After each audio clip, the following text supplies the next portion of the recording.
It is time now for all things current in California politics. Let's welcome back the editor-in-chief of Capital Weekly, Rich Eisen. Rich, we have a lot to talk about this week. We've been enjoying a bit of quiet here on the election front. Yeah. We've got about 10 weeks to go until Election Day. When are things going to start going again with debates, speeches, and those TV ads? Would it be after Labor Day? Yeah, that's the most logical time. Right now, the legislature is in recess, so there's much less activity around the Capitol community as a whole.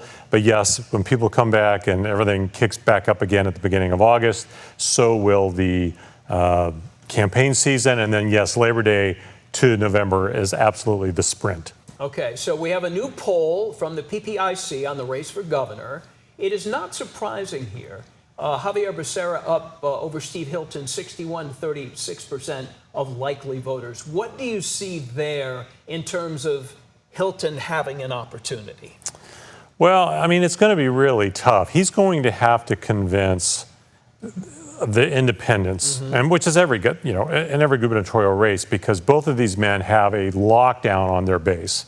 The percentages for both are in the 90s for their base, but you don't win in California unless you get the independents, the decline to state voters, and that's where Hilton is really struggling. He is going to have to convince them that somehow he is a better option than someone who's seen as kind of the status quo candidate. Yeah, based on the difference in the polling, you'd almost have to say somebody's going to have to find something on Becerra that would cancel him based on that lead. Yeah, I mean, at this point, it really would seem like, he's swimming against the current, climbing uphill, whatever one you want to use. But at the end of the day, he's got a really tough challenge ahead of him. You mentioned to me before we went on about some very important ballot measures that are going to be voted on in November. What do you see as the most important ones? Well, I certainly think the one people are paying the most attention to is Prop 40, which is the one that would implement a one-time 5% tax on billionaires in the state of California. Very controversial. A ton of money is going to get spent on this by both sides.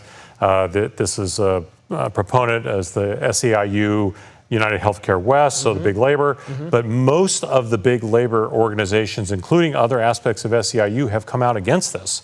And so they're kind of on an island on their own.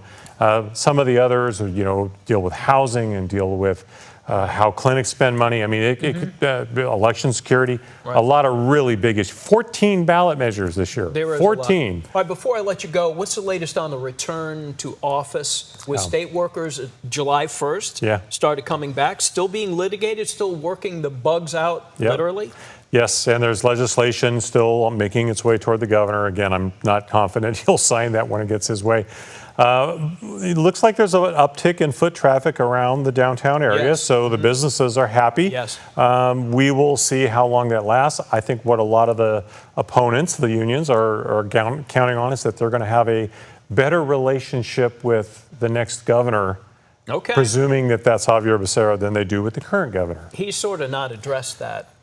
Mostly Becerra. He has intimated that he thinks that work from home is not a bad thing, but he has not taken a strong stance. No. All right. We'll see what happens. We Rich will. Eisen, Capital Weekly. Thank you, Rich.